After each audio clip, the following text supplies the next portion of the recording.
akawa mkali, nikataka nitoke nimuache ili mambo yasiendelee, akaikuamilia mlango nisitoke. Baadaye asubuhi niliamka nikatengeneza breakfast. Watoto wakakunywa, yeye akaandaa watoto ili aende shuleni na wao, kwa sababu penye anasomesha ndio watoto wanaenda. Alipoenda akafika akapita, hakuenda na vitu za shule.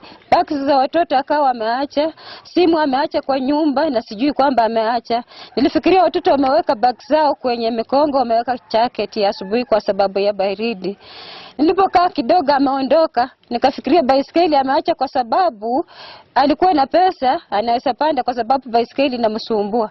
Baadaye saa 1 hivi na dakika 8 madam akanipigia simu kwamba mtoto mdogo mwenye anamsomesha shule kwingine kando hajaweza kuonekana. Ndio simu ilikuja ikasema hiyo mwili yote imepelekwa mochari, msiende Lugari, enda Webuye.